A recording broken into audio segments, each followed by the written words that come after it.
So I would skip the Glocks and go with this 357. It's got a smoke trail better than a Cohiba.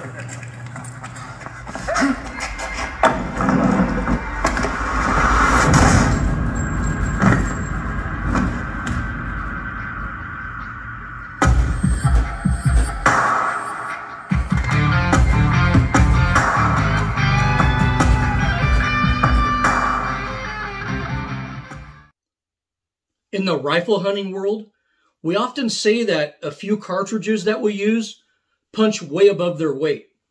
These cartridges are fast and have just enough weight and frontal diameter to really dump a lot of kinetic energy into a target. But they're also relatively easy for the average person to shoot. In the handgun cartridge world, only one cartridge is spoken of in such a manner: the venerable and legendary 357 Magnum. Even today, the terminal ballistics of any handgun cartridge are always measured against the effectiveness of the old 357 Magnum. The 357 Magnum is, and probably always will be, the benchmark for handgun performance. For the last 88 years, the 357 Magnum has been protecting homes, enforcing the law, and putting meat on the table. So sit back and relax as we delve into the history and the relevance of the 357 Magnum.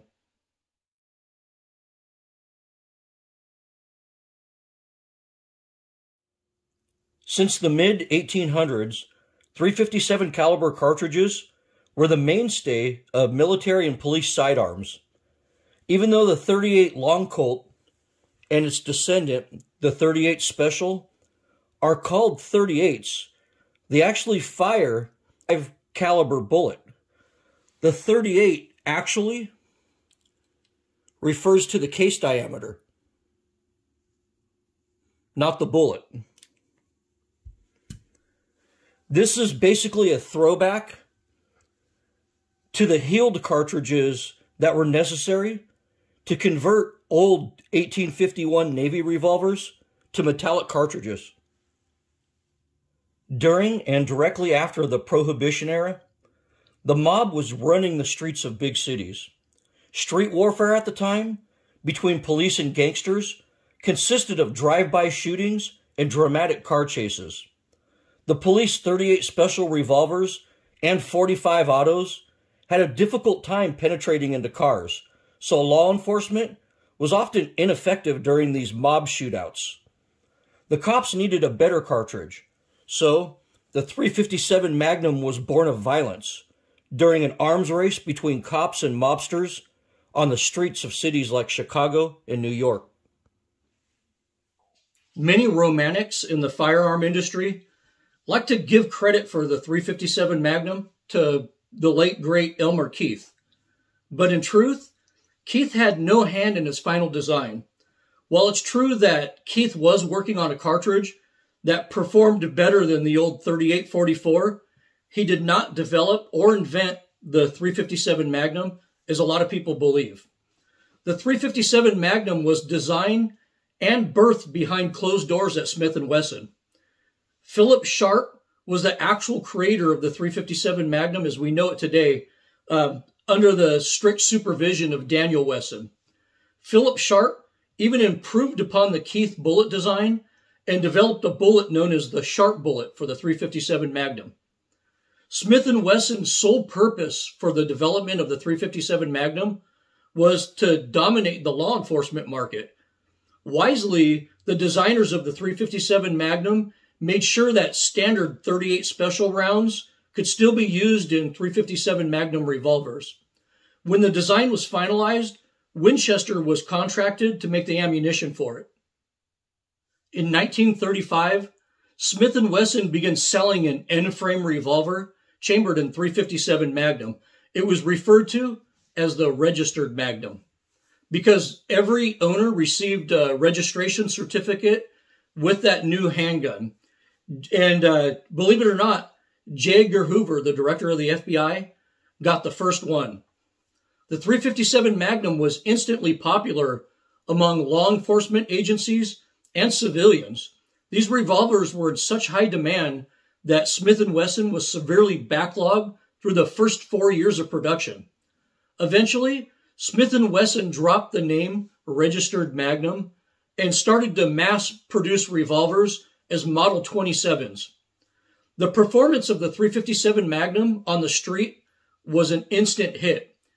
Tails of 158 grain bullets at 1,500 feet per second, punching through cars during shootouts, and bad guys just flopping dead instantly with one shot, made the .357 Magnum a fixture in law enforcement for the next 60 years.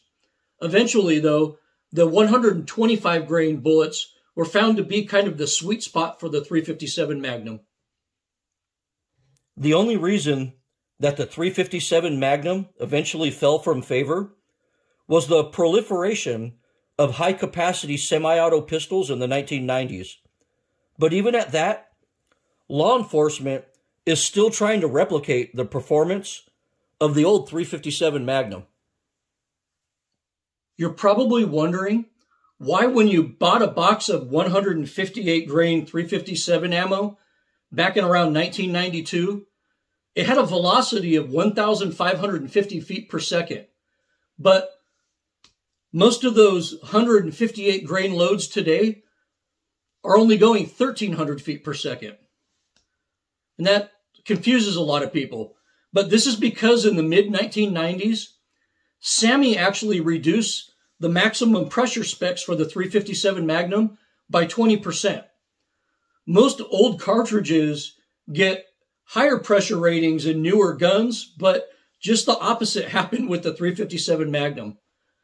The problem arose when gun manufacturers kept pushing the limits by chambering small frame revolvers in .357 Magnum for easier concealed carry, which was becoming very popular. The biggest culprit was Smith & Wesson putting .357 Magnum in J-frame revolvers. The standard 43,000 PSI loads were just destroying those small frame guns. So rather than stop chambering weak frames in .357 Magnum, they lowered the SAMI pressure specs for the .357 ammo by about 20%. Of course, you could still buy ammo like buffalo bore loaded to the original specs for .357 Magnum. Just make sure that you're using a larger frame revolver that can handle the increased pressure of that.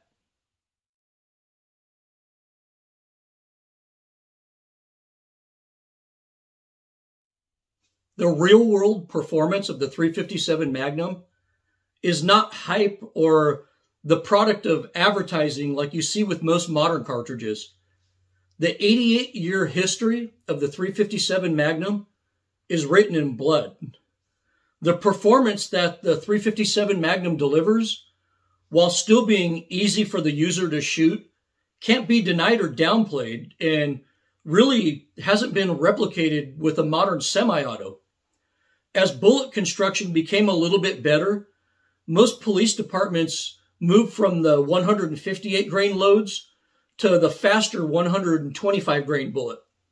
The 125 grain bullets still went through car doors and windshields reliably, but the improved terminal effects on the bad guys was noticeable, and it had lower recoil, so it was easier for police officers to qualify for it and civilians to shoot it.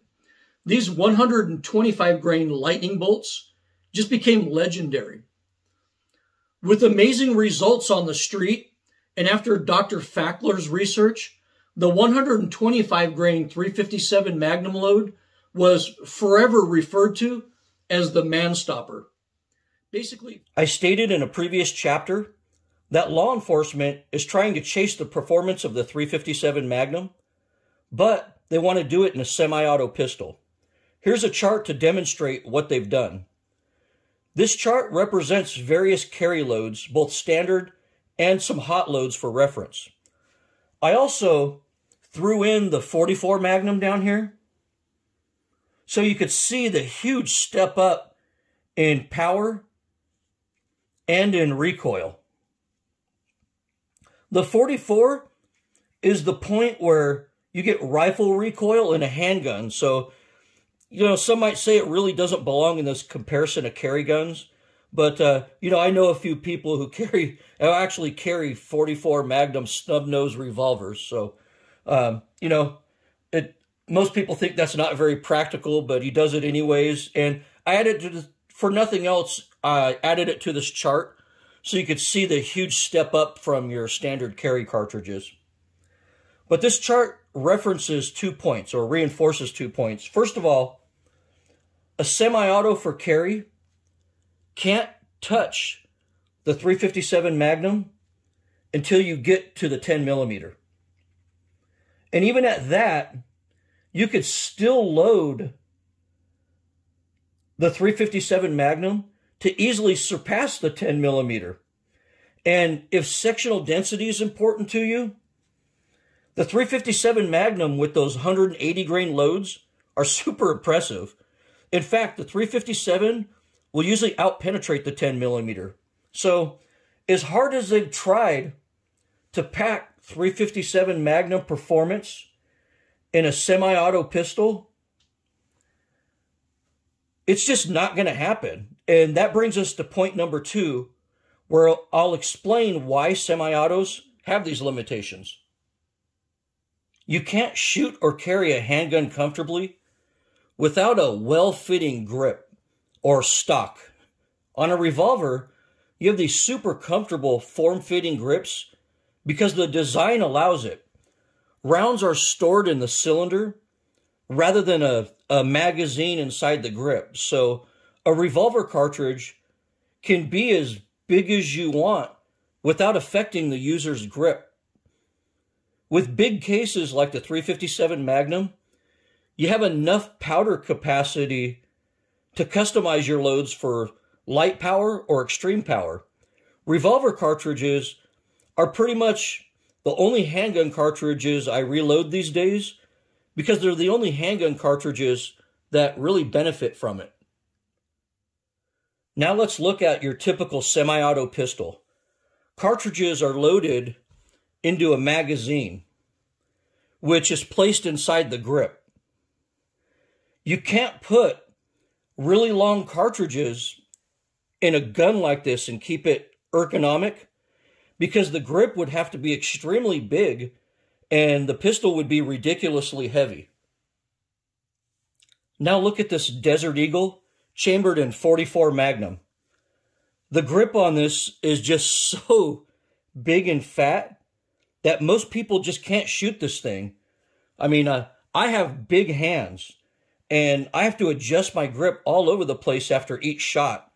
So I'd never carry this gun as for self-defense or anything like that. Also, the ammunition that I shoot out of this has to have just the right combination of bullet and powder. Otherwise, it'll have cycling issues, which is something you don't have to worry about with a revolver. Because of magazine and grip restraints, feed ramps, and cycling requirements, cartridge design for semi-autos is extremely limited on powder capacity, length, and bullet shape. The king of the semi-autos, the mighty 10 millimeter, actually has less case capacity than the 357 Magnum. You can see from this chart that hot loads for semi-autos really aren't that much better than standard rounds. This is due to the limited case capacity of semi-auto cartridges. In contrast, revolver Magnum hot loads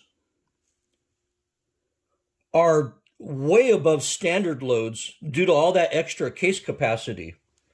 So when you need a cartridge in handgun that packs a huge punch, shoots like a laser, is easy to carry, is highly reliable, and is friendly to reloaders, and has moderate recoil, the 357 Magnum is still the king. Before we go further down the carry cartridge rabbit hole, let me emphatically state that any of these common carry cartridges will kill a person with a well-placed shot. And modern bullet design has really increased the lethality of just about all handgun cartridges. I have these set up roughly from most powerful to least powerful. There'll be a lot of argument on that. You basically have the 357 Magnum, the 10 millimeter auto, 40 Smith & Wesson, 357 SIG, 45 auto, 9 millimeter, and 38 special. People will nitpick as to why they think one is better than another, but the reality is all of them are really good self-defense rounds when you use a good bullet. The argument for the 357 Magnum is in its versatility, and that is more than just a kick-ass self-defense cartridge.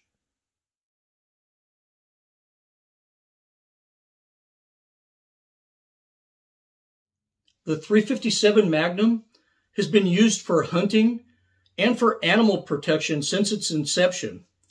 After the 357 Magnum was released, Douglas Wesson took an 8-inch barreled 357 Magnum to Wyoming with him, where he killed antelope, elk, and moose at distances beyond 100 yards. He then went to Canada and killed a grizzly bear with it at 135 yards, which, by the way, I'm not encouraging. Game wardens from Alaska to Montana carried 357 Magnum revolvers on their hip, which they used many times in bear defense over the years. Phil Shoemaker, which is the most famous and experienced brown bear guide alive today and maybe who's ever lived, carried a 357 Magnum for over 30 years as a backup gun for bear defense. He used a 180 grain bullet at 1,400 feet per second, which hits with approximately 800 foot-pounds of energy, which pretty much matches most standard 44 Magnum loads. Phil claimed that the ability to fire accurately and to put fast follow-up shots on target made the 357 Magnum more practical for him than the 44 or some of the bigger calibers. I personally prefer a hot 44 mag load on Grizz personally, but it's hard to argue with one of the most experienced bear guides of all time. I mean, the 357 Magnum obviously works for him. As the handgun hunting phenomenon took off, the 357 Magnum became a favorite deer cartridge among handgun hunters because it shot so flat and the recoil was manageable enough for accurate shots while still putting a lot of energy on target. I personally killed several pigs with the 357 Magnum, and it performed pretty well. But to me, the real revolution in handgun hunting with the 357 Magnum is the modern development of hunting bullets. You know, the Barnes XPB bullet is a real game changer, in my opinion. You know, this thing just penetrates more than I ever thought a 357 Magnum bullet ever would with full expansion. If you get these things up at about 1,500 feet per second and, 720 foot-pounds of energy, these are just devastating and they shoot like a laser. The 180 grain Swift A-frames are just a devastating round too. Even the Hornady XTB and the Monoflex are just fantastic hunting bullets for the 357 Magnum. So modern bullets have really increased my confidence in handgun hunting. Although I wouldn't personally use a 357 Magnum as grizzly protection or to hunt really large game, I use it all the time as my backup, in case a black bear or a mountain lion gets aggressive while I'm out fishing or hunting in the backcountry. And it's a really solid choice for that.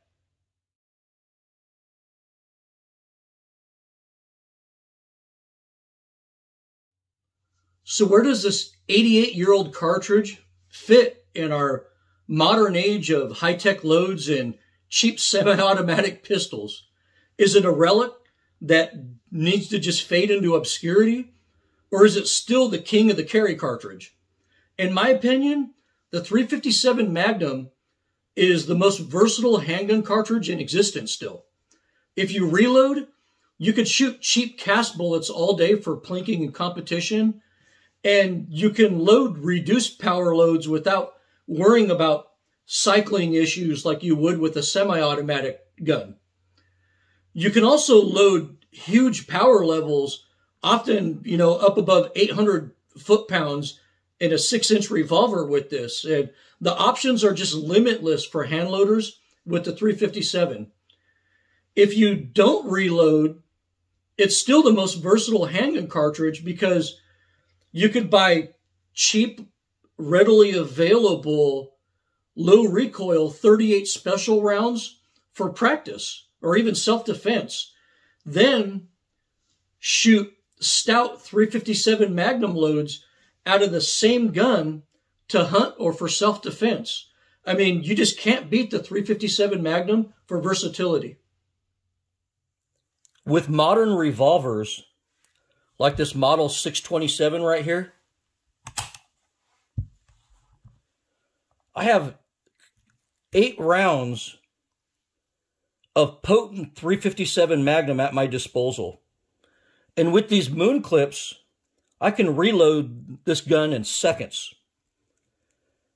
This gun is just so lightweight, accurate, and easy to carry. I find myself pulling it out of the safe most often when I hit the backcountry these days. Guys will always argue over 45 auto versus 9mm versus 40 Smith & Wesson, but notice that the 357 Magnum never enters that debate. It's because it doesn't need to. It has the best proven track record of any handgun cartridge on the planet. Another popular use of the 357 Magnum is in lever action rifles. Hot 357 Magnum loads go well over 2,000 feet per second and hit with over 1,600 foot-pounds of energy out of an 18.5-inch barrel. This makes a fantastic close-range deer setup and a great rifle for protecting your property from predators with 2 and 4 legs. These rifles also have used cheap 357 Magnum ammo and have almost no recoil. Even today, modern cartridges are constantly being invented, but the old 357 Magnum is still the most versatile handgun cartridge in existence today.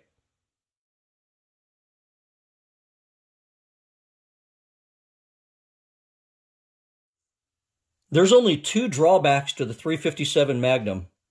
One is the noise, so it might not be perfect for home defense where there's a high possibility of shooting in a confined space, but using 38 special rounds will solve that.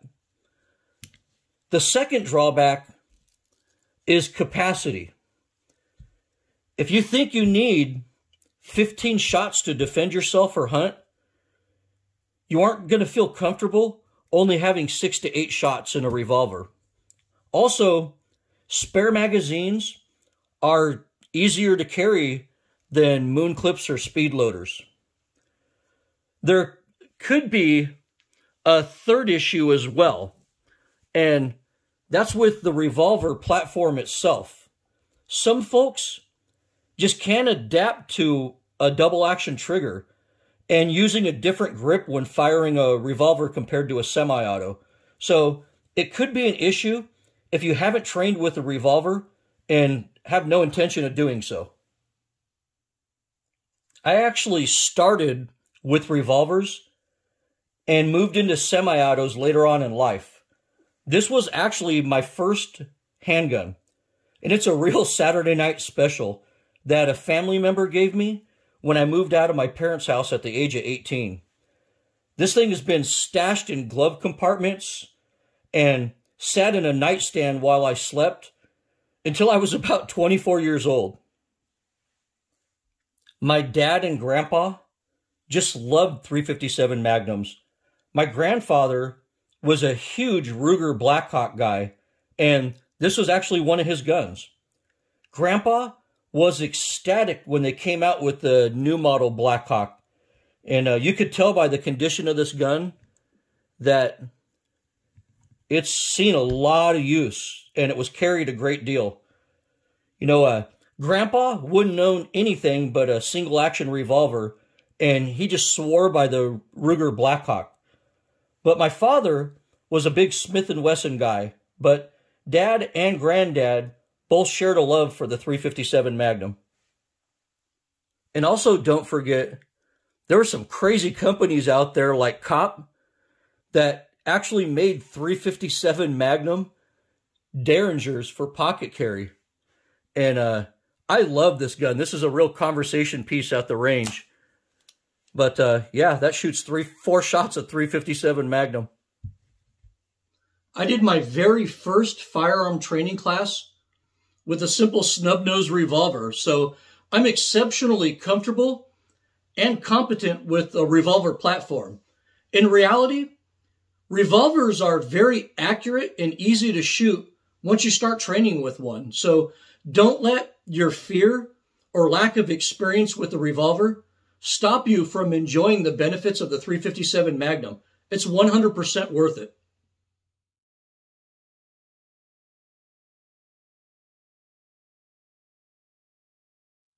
General George Patton carried a 357 Magnum revolver on his hip that he affectionately referred to as his killing gun.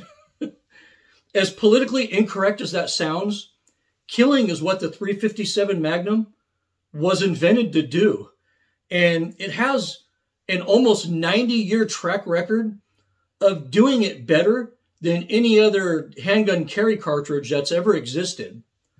A revolver chambered in 357 Magnum can shoot bullets from 100 grain training rounds all the way up to 230 grain bowling pin knockers. This cartridge is literally the .30-06 of the handgun world, and it's pretty much capable of doing almost anything. The ability to shoot 38 special loads out of your 357 Magnum revolver makes it even more versatile, in my opinion. The 357 Magnum just has a sexiness and sense of satisfaction about it that other cartridges will just never have. It's also got a smoke trail better than a Cohiba. So I would skip the Glocks and go with this 357. It's got a smoke trail better than a Cohiba. So if you own a 357 Magnum, I'm preaching to the choir, and you know exactly what I'm talking about. If you don't own one, you're missing out on enjoying one of the greatest cartridges ever invented. Well, I hope you found this video interesting and informative. If you like my content, and I hope you do, you could support my channel by hitting the subscribe button. Thank you for watching, and as always, good hunting.